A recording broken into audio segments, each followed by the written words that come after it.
আসসালামু আলাইকুম দর্শকগণ, দৈনন্দিন রান্নাবান্নায় আবারও সবাইকে স্বাগতম। আশা রাখছি যে যেখান হতে ভিডিওটি দেখছেন ভালো আছেন, সুস্থ আছেন, পরিবার পরিজন নিয়ে আনন্দে দিন কাটাচ্ছেন। দর্শকগণ, খুবই সাদামাটা একটি আইটেম আজকের জন্য। আমাদের দৈনন্দিন জীবনের মাসে ২-৪ দিন এই আইটেমটি যদি খাওয়া হয় তাহলে মুখের রুচির সাথে সাথে আমাদের যে শারীরিক আয়রনের চাহিদাটা আছে তা খুব সুন্দরভাবে মিটিয়ে নেওয়া যায়। আজকে তৈরি করে দেখাচ্ছি কচু ছড়া দিয়ে তরকারি যে চিংড়িটা আছে তার একদম পাতলা ঝোল। এখানে নিয়েছি কিছু চিংড়ি মাছ, এগুলো আমাদের চাঁদপুরের মেঘনার একদম অরিজিনাল যে চিংড়ি মাছটা আছে। এগুলো ২ থেকে ২.৫ ইঞ্চির মতো হবে, খুব বেশি বড় না, খুব বেশি ছোট না, তরকারি চিংড়ি নামেই বলে। এখানে ৪০০ গ্রামের মতো নিয়েছি।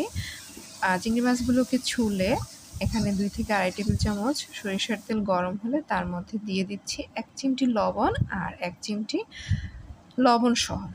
এগুলোকে মিডিয়াম হিটে আমি ভেজে নিচ্ছি, খুব বেশি হাই হিট দেওয়ার দরকার নেই। চিংড়ি মাছটা কিন্তু খুব সহজেই সিদ্ধ হয়ে যায়। ১ থেকে ১.৫ মিনিট এভাবে একটু নেড়ে চেড়ে উঠিয়ে নেব। খুব বেশি ভাজলে কিন্তু মাছটা একটু শক্ত হয়ে যায় আর মাছের গুণগত মানটাও নষ্ট হয়ে যায়। ব্যাস একটা বাটিতে নিয়ে নিচ্ছি। চিংড়ির যে ছোবড়াগুলো আছে সেগুলোকে বেটে নিয়েছি ম্যাশ করে, পরবর্তীতে দেখাবো। পরবর্তীতে যে অবশিষ্ট তেলটা ছিল তার মধ্যে ১ থেকে ১.৫ মুঠো দেশি পেঁয়াজ কুচি দিচ্ছি। দেশি পেঁয়াজ কুচিটা একটু বেশি দিলে খেতে টেস্টি হয়, মিষ্টি মিষ্টি ভাবটা না থাকায় যত খুশি দেওয়া যায়। এগুলোকে ১ থেকে ১.৫ মিনিটের মতো মিডিয়াম টু মিডিয়াম লো হিটে আমি একটু হালকা ব্রাউন করে ভেজে নিচ্ছি। যখন মোটামুটি এরকম একটা হালকা ব্রাউন আসবে, কিন্তু খুব বেশি কিন্তু মুচমুচে করব না, বেরেস্তা টাইপ করব না, তার মধ্যে দিয়ে দিচ্ছি ২ টেবিল চামচ রসুন বাটা আর ১ টেবিল চামচ জিরা বাটা। হলুদের গুঁড়ো যোগ করছি ১.৫ চা চামচ পরিমাণ আর মরিচের গুঁড়ো যোগ করছি ১ চা চামচ পরিমাণ।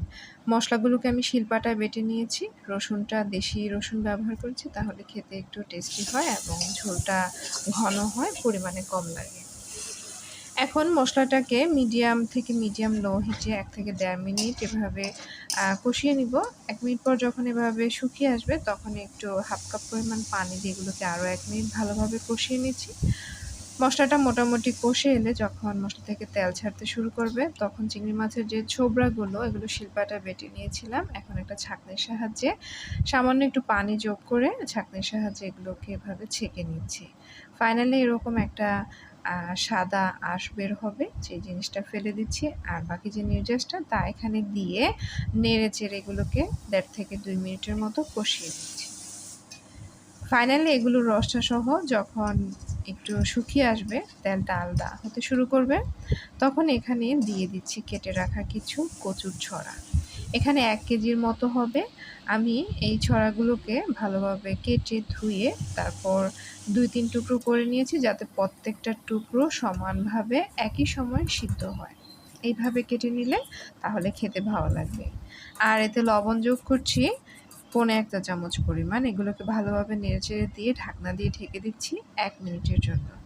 এই ১ মিনিটে কচুর ছড়ার যে নিজস্ব পানিটা আছে তা দিয়ে রান্না হবে।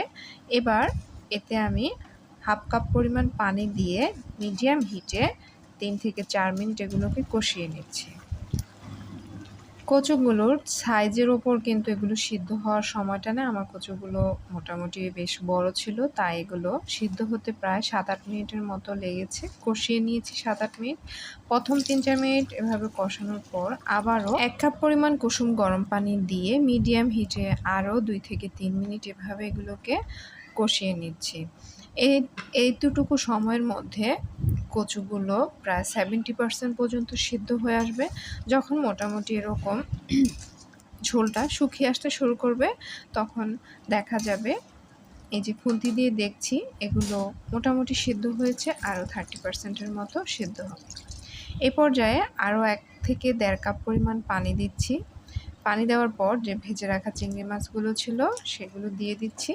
বাটিটার মধ্যেও যে ঝোলটা ছিল তা সহ একটু পানি দিয়ে ভালোভাবে নেড়েচেড়ে দিচ্ছি।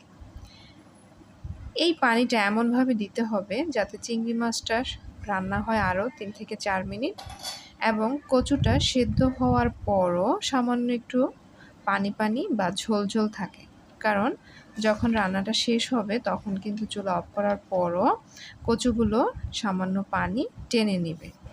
কাজেই পানির পরিমাণটা সেভাবেই দিতে হবে। একটু নেড়েচেড়ে দিচ্ছি, আর মোটামুটি যখন রান্নাটা প্রায় শেষের দিকে তার 1 থেকে 1.5 মিনিট আগে কয়েকটা কাঁচামরিচ দিয়ে দিচ্ছি, খুব সুন্দর একটা ফ্লেভার আসবে। ফাইনালি আরও 1 থেকে 1.5 মিনিট পর আমি এভাবে ঢাকনাটা তুলে নিলাম। দেখতেই পাচ্ছেন কচুগুলো খুব সুন্দরভাবে সিদ্ধ হয়ে গিয়েছে, ভাঙেনি, আবার কিন্তু শক্তও থাকেনি, আবার সামান্য একটু পাতলা পাতলা ঝোল আছে। আমি সাথে সাথে বেড়ে নিচ্ছি, যদি কিনা এই রান্নাটা কিছুক্ষণ রেখে দেওয়া যায় তাহলে কিন্তু এই যে পরবর্তীতে দেখুন আমি ভিডিও করার সময় ঝোলটা কিন্তু আরেকটু ঘনিয়ে এসেছে, এতে করে খুব সুন্দর একটা কম্বিনেশন এসেছে।